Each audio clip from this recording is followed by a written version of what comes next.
एक सांसद को संसद में जिस तरीके से चिन्हित करके उन्हें उग्रवादी कहा गया, इससे ये प्रदर्शित होता है कि पूरे समाज को उग्रवादी कहा गया, उस पूरे समाज को आतंकवादी कहा गया। अगर कीचड़ में कमल खिलता है, वो कहते हैं कीचड़ में कमल खिलता है, और अपने ऊपर कीचड़ उछाड़ने का काम बीजेपी के लोग कर रहे हैं। वो कीचड़ उन्हीं के ऊपर पड़ रहा है। देश की जनता पूर्ण रूप से कह रहे हैं कि समानता नहीं है सनातन में। देखिए, सनातन जब कोई भी धर्म नहीं था उससे पहले सनातन है।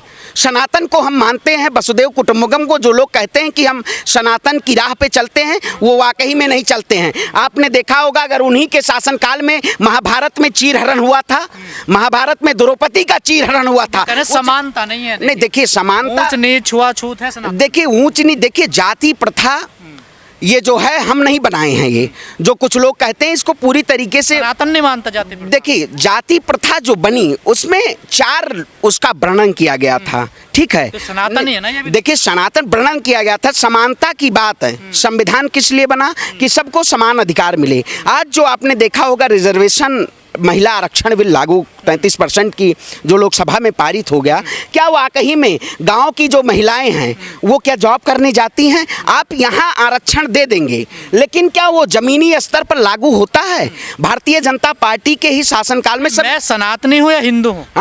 नहीं, देखिए मैं सनातनी हूँ। और मैं क्या हूँ? मैं सनातनी हूँ या हिंदू? सनातनी है। हिंदू की क्या बात है? मैं तो सनातन कहीं लिखता नहीं, मैं तो हिंदू लिखता हूँ। आप भी सनातन कोई नहीं लिखता है। आप जो अपना समुदाय, किसी भी समुदाय पे, किसी भी धर्म पे टिप्पणी करना, ये कहीं ना कहीं एक भारतीय जनता। सनातन का कहीं जिक्र नहीं किसी डॉक्यूमेंट्स में कहीं नहीं, तो फिर हम सनातनी कैसे हुए? नहीं, देखिए हम तो हिंदू लिखते हैं ना। नहीं, देखिए हिंदू एक शब्द है, एक वो वोट बैंक की राजनीति भारतीय जनता पार्टी जो हिंदू हिंदू के नाम पे, देखिए वो मेरा धर्म तो हिंदू है ना। नहीं, देखिए फिर कहते हैं हिंदू कोई सनातन है, अनाज काल से चला आ रहा है। हिंदू कोई धर्म नहीं है, हिंदू के नाम पे सिर्फ वोट बैंक। सनातन, देखिए सनातन एक व्यवस्था के जरिए जो पूरे विश्व में सनातन एक प्रदर्शित करता है। उसमें सनातन के अंदर जातियां आती हैं, उन जातियों में लोग हैं, जाति का वर्णन वहां किया गया। कई महापुरुषों ने माना है कि सनातन में कई खामियां रही, जैसे सती प्रथा रही। आप मानते हैं उस बात को? देखिए, रही वो एक दौर था उस समय जब आपने देखा होगा कई ऐसे बहुत लोगों ने शासन किया,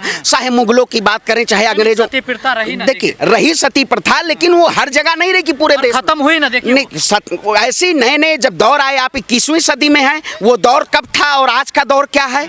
दौर के हिसाब से मानते परिवर्तन होना चाहिए समय के हिसाब से। देखिए परिवर्तन होना चाहिए, लेकिन कोई भी अगर ऐसे शब्दावली का प्रयोग करता है कि सनातन इस देश में डेंगू है, मलेरिया है, तो उसका मैं खंडन करता हूं। नेता तो HIV भी बता रहे हैं। मैं कहता हूं, वही कहता हूं, आप क्या बोल दीजिए, ये आपकी उनकी व्यक्तिगत वो है। हम व्यक्तिगत किसी का हम कुछ भी बोल दे तो उसका हम जवाब नहीं दे पाएंगे, हम उनके प्रवक्ता नहीं बैठे हुए हैं। लेकिन इस देश में सनातन अनाज काल से कोई भी धर्म और मजहब है, हम सनातन का जो कोई नहीं विरोध, किसी भी कांग्रेस इस मुद्दे से आपकी तरफ बचती नजर आई। देखिए वो एक प्रवक्ता जो हमारे हैं, सभी लोग बचते कोई नहीं है, सवालों का जवाब देते हैं, ठीक है। हम इंडिया अलायंस में हमारी वो जो MK स्टालिन के जिन्होंने बेटे ने जो जवाब दिया, वो वाकई में कहीं ना कहीं वो अपने व्यक्तिगत तौर पे वो अपने आप को, या ऐसी राजनीति का जो, देखिए नॉर्थ इंडिया और साउथ की बात, दोनों नॉर्थ से भी आवाज उठी ना। देखिए बिल्कुल आवाज, सनातन को कोई गाली नहीं दे सकता, ऐसे लोगों के ऊपर कार्रवाई करनी चाहिए। सुधार की तो जरूरत है ना। नहीं, देखिए सुधार समाज हम अपने विचारों से सुधार कर सकते हैं, हम किसी को जबरदस्ती नहीं किसी के प्रति कर सकते हैं। आप बताइए, अगर आज जिस तरीके से लोगों को गालियां एक समुदाय को चिन्हित करते भारतीय जनता पार्टी के लोग दे रहे हैं, तमाम लोगों को वो कह रहे हैं ये हिंदू हैं, हिंदू हैं। आप हिंदू की राजनीति कर रहे हैं, लेकिन क्या आपके ही शासनकाल में तमाम वो राष्ट्रपति, प्रधानमंत्री, तमाम वो आपने ऐसी कोई व्यवस्था बनाई? ये बताइए, जो बड़ व्यवस्था है तो ये क्या सनातन का हिस्सा है? नहीं है। नहीं है हिस्सा सनातन का, क्यों नहीं है? ये फिर है गलत? नहीं, गलत नहीं। जो देखिए, नहीं, देखिए मैं मानता नहीं हूँ, मैं समानता अधिकार कहता हूँ। 21वीं सदी में हम तो गलत है इसका मतलब? नहीं, देखिए गलत है, लेकिन तो आप ऐसे किसी को कह दूं, मैं इस्लाम को कह दूं कि ये डेंगू है, चाहे ऐसे कह सकते हैं, आप किसी को नहीं कह सकते हैं। वो इस धर्म के हिस्से हैं। नहीं, स्टालिन का हिस्सा है ना, नहीं, किसी के भी हिस्से हैं, लेकिन आप किसी को ऐसे सनातनी नहीं है। देखिए मैं कहता हूँ सनातनी हैं, क्या है नहीं है, मैं उनका डॉक्यूमेंट तो चेक करने नहीं गया हूँ। अब आप भी कल कह रहे हैं हम पीड़ित हैं इस चीज से, तो हम तो आवाज उठाएंगे। पीड़ित नहीं है वो, अपने राजनीतिक फायदे से फायदा उनको चाहिए, इसलिए पीड़ित है। क्योंकि दक्षिण भारत में जिस तरीके से हम नॉर्थ इंडिया की बात करें, उत्तर भारत की बात करें, यहाँ पे पूरी तरीके से लोग धर्म को अपनी पहली प्राथमिकता देते हैं। दक्षिण भारत में नहीं देते? नहीं देते हैं, मैं भी वहाँ पद्धति पूजा पद्धति जो आई है वो दक्षिण भारत से आई है।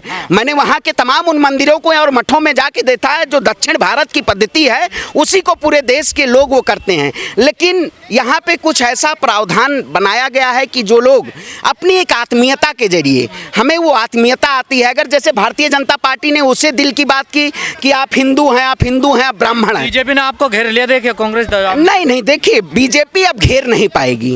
वो कितने भी एजेंडे चला ले, कितने भी उस एजेंडे के जरिए लोगों को दबाने की और मुद्दे से भटकाने की कोशिश करे, सनातन को वो केवल एक चिन्हित करके, पहले जो वो चीज़ें थी उन्होंने चिन्हित करके आपको विरोधी बताया जा रहा, सनातन विरोधी। देखिए नहीं, हम सनातन विरोधी नहीं, हम सर्वधर्म समभाव की बात करते हैं। हम किसी एक जाति, किसी एक मजहब, किसी एक भाषा, किसी एक प्रांत, ऐसे हम विचारों पे नहीं चलते हैं।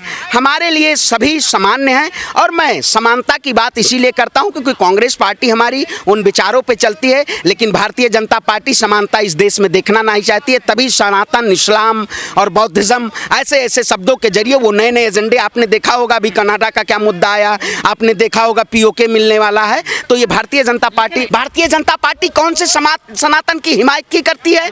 ये हिमायतगिरी नहीं कर रहे। हम सनातन को बचा रहे हैं। देखिए कौन बचा रहे हैं? वो सनातन को जानते नहीं है। मैं कहता हूं उनके नेताओं को पढ़ने की जरूरत है। सनातन एक लिविंग ऑफ स्टाइल है, वो ऐसा नहीं कि आप रहिए किसी भी विचारधारा में और वो चीजें। सनातन को जो लोग खत्म कोई नहीं करना चाहता है। सनातन अनादिकाल। हिंदू क्या है? हिंदू देखिए, हिंदू भारतीय जनता पार्टी का वोट लेने का एक फायदा है। हिंदू कोई मजहब न धर्म न कोई नहीं है।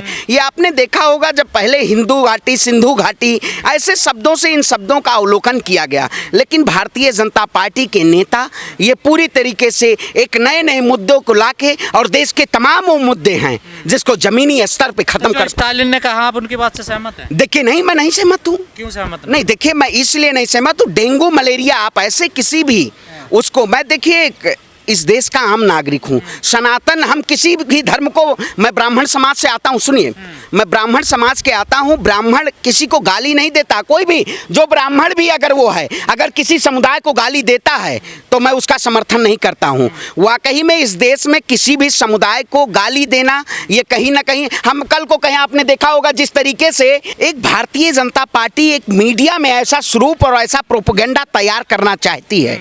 कांग्रेस पार्टी सर्वधर्म समभाव की बात करती है। कांग्रेस पार्टी किसी धर्म और किसी मजहब को, उनके नेता ना कोई ऐसा ये नहीं है। लेकिन भारतीय जनता पार्टी ये चाहती है कि एक टारगेट और चिन्हित करके ऐसे मुद्दों से लाया जाए कि इस देश में राजनीतिक पार्टी भारतीय जनता पार्टी फायदा हो। अब बताइए, बहुत बड़ा प्रचार हुआ वसुदेव कुटुंबकम का, पूरे G20 के सबसे पहले स्लोगन में वसुदेव कुटुंबकम था। लेकिन क्या भारतीय जनता पार्टी के नेता, वो उनके मंत्री, क्या उस वसुदेव कुटुंबकम के विचारधारा पे चलने वाले लोग हैं? आज जिस तरीके से पूरे देश में नफरत की राजनीति आज देखा होगा आपने, क्या वो सनातन के लोग हैं जो एक संसद में, भरी संसद में और ऐसे अमर्यादित शब्दों का प्रयोग करते हैं? जो प्रतिनिधित्व करते हैं नेता, उनसे आंख से आंख में डाल के सवाल कौन पूछ सकता है?